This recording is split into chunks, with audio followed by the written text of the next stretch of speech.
ईशा एक ऐसी आईपीएस अधिकारी जिसने वर्दी पहनते समय देश की सेवा की कसम खाई थी, लेकिन आज उसकी सबसे बड़ी लड़ाई किसी अपराधी से नहीं बल्कि अपने ही पति सूरज से है। कभी दोनों ने साथ मिलकर आईएएस बनने का सपना देखा था, मगर अब दोनों आमने सामने खड़े हैं। एक तरफ कानून, दूसरी तरफ रिश्ते, और इसी बीच एक ऐसा फैसला होने वाला है जो पूरे परिवार की जिंदगी बदल देगा। घर में सबसे ज्यादा टूट चुकी है काव्या। आरव की मौत के बाद उसकी दुनिया जैसे वहीं रुक गई है। वह जी तो रही है, लेकिन सिर्फ यादों के सहारे। हर पल उसे यही लगता है कि जिस दिन उसकी सांसें रुकेंगी, उसी दिन वह फिर से अपने प्यार आरव से मिल पाएगी। उसकी बातें सुनकर ईशा का दिल भी कांप उठता है, क्योंकि वह अपनी ननद को इस तरह बिखरते हुए नहीं देख सकती। उधर सूरज अपनी बहन को इस दर्द से निकालने के लिए एक बड़ा फैसला ले लेता है। वह काव्या की दूसरी शादी करवाना चाहता है। उसका मानना है कि नई जिंदगी ही पुराने जख्म भर सकती है। लेकिन क्या किसी का टूटा हुआ दिल सिर्फ नया रिश्ता बना देने से जुड़ जाता है? यही सवाल पूरे परिवार के सामने खड़ा हो जाता है। ताई माँ साफ कह देती हैं कि काव्या की मर्जी जाने बिना कोई फैसला नहीं होगा। वहीं ईशा भी सूरज का विरोध करती है। वह कहती है कि अभी काव्या पुराने सदमे से बाहर ही नहीं आई, ऐसे में उस पर नए रिश्ते का बोझ डालना गलत होगा। लेकिन सूरज अपनी बात पर अड़ा रहता है। उसे लगता है कि अगर अभी फैसला नहीं लिया गया तो उसकी बहन जिंदगी भर अकेली रह जाएगी। बहस इतनी बढ़ जाती है कि सूरज गुस्से में ईशा पर ऐसा आरोप लगा देता है जिसे सुनकर हर कोई हैरान रह जाता है। वह कहता है कि ईशा अभी तक अपने भाई आरव की मौत के सदमे से बाहर नहीं निकल पाई है, इसीलिए वह चाहती है कि काव्या भी उसी दर्द में डूबी रहे। यह सुनते ही ईशा का दिल टूट जाता है। रिश्तों में पहली बार इतनी बड़ी दरार साफ दिखाई देने लगती है। सबसे बड़ा झटका तब लगता है जब काव्या खुद अपने भाई के फैसले के आगे सिर झुका देती है।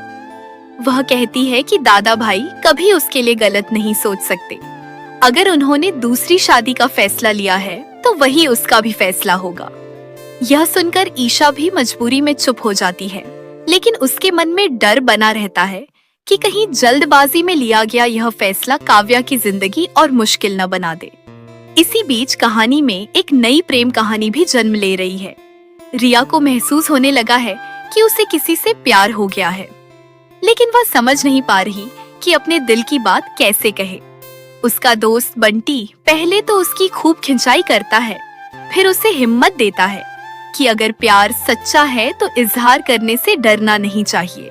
रिया भी फैसला कर लेती है कि अब वह अपने दिल की बात कहकर ही रहेगी, लेकिन जब वह फोन मिलाती है तो सामने से कोई जवाब नहीं आता। अब सवाल ये है कि क्या उसका प्यार अधूरा रह जाएगा या फिर जल्द ही उसकी जिंदगी में खुशियों की दस्तक होगी। उधर बंटी को भी शक होने लगता है कि रिया सचमुच उससे प्यार करती है या वह सिर्फ उसकी गलतफहमी है। पूरन और मोनिका उसे समझाते हैं कि प्यार में सबसे जरूरी चीज भरोसा और साफ इजहार होता है। अब देखना दिलचस्प होगा कि इन दोनों की प्रेम कहानी किस मोड़ पर जाकर रुकती है। दूसरी तरफ ईशा अपनी ड्यूटी में पूरी ईमानदारी से जुटी हुई है। उसे एक ऐसे केस की जिम्मेदारी दी जाती है जिसमें एक बिल्ली को ढूंढना है। लोग उसका मजाक उड़ाते हैं कि इतनी काबिल आईपीएस ऑफिसर को जानवर ढूंढने के काम में लगा दिया गया, लेकिन ईशा सबको करारा जवाब देती है। वह कहती है कि जान चाहे इंसान की हो या किसी बेजुबान की, उसकी कीमत बराबर होती है। यही सोच उसे बाकी सबसे अलग बनाती है। लेकिन सूरज अब पूरी तरह बदल चुका है। वह ईशा के आदर्शों और कानून पर भरोसे का मजाक उड़ाने लगा है। दोनों के बीच दूरियां इतनी बढ़ चुकी हैं कि एक ही घर में रहते हुए भी दोनों अजनबी बन गए हैं। फिर भी सूरज अपने पुराने वादे नहीं भूलता। वह हर सुबह ईशा के लिए अपने हाथों से चाय बनाता है, क्योंकि उसने कभी वादा किया था कि नौकरी लगने के बाद पहली चाय हमेशा वही बनाएगा। मगर इस बार ईशा उस चाय को ठुकरा देती है।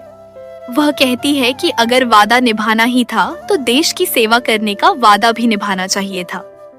यह सुनकर सूरज भी साफ कह देता है कि अब उसे सही और गलत का पाठ पढ़ाने की जरूरत नहीं है। अब सबसे बड़ा सवाल यही है, क्या काव्या की दूसरी शादी सच में उसकी नई शुरुआत बनेगी या उसकी जिंदगी की सबसे बड़ी भूल साबित होगी? क्या ईशा अपने पति सूरज को गलत रास्ते से वापस ला पाएगी? क्या रिया अपने प्यार का इजहार कर पाएगी? और क्या रिश्तों और कानून की यह जंग कभी खत्म होगी? इन सभी सवालों के जवाब कहानी के अगले धमाकेदार आईपी डेट में मिलने वाले हैं।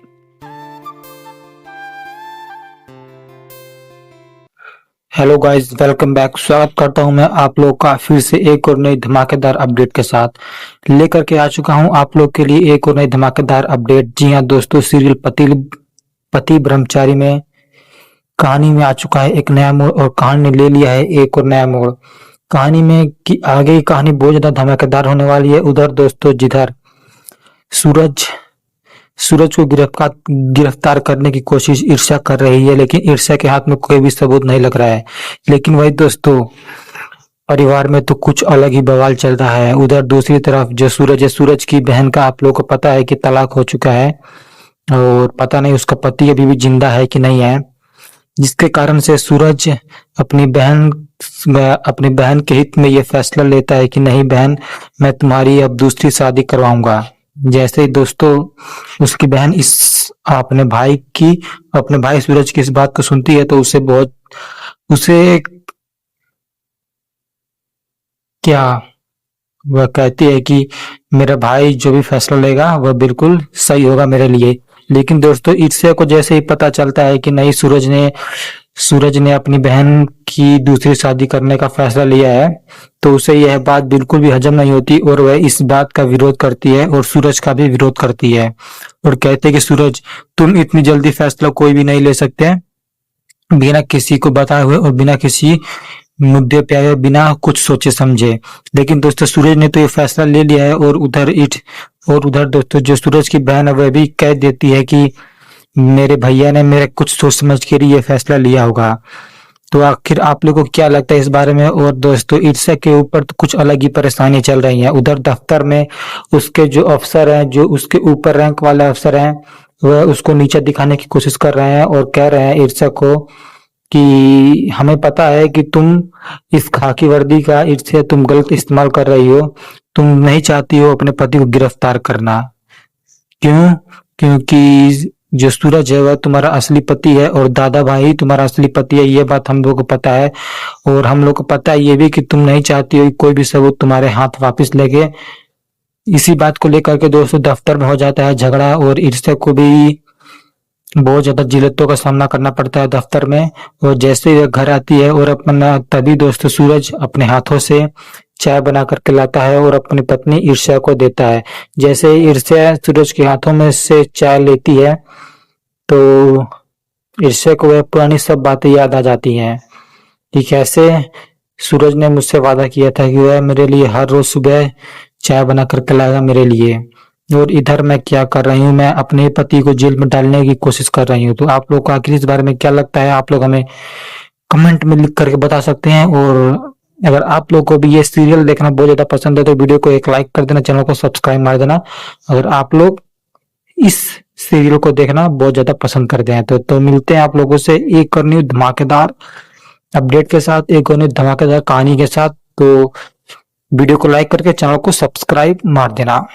Bye bye.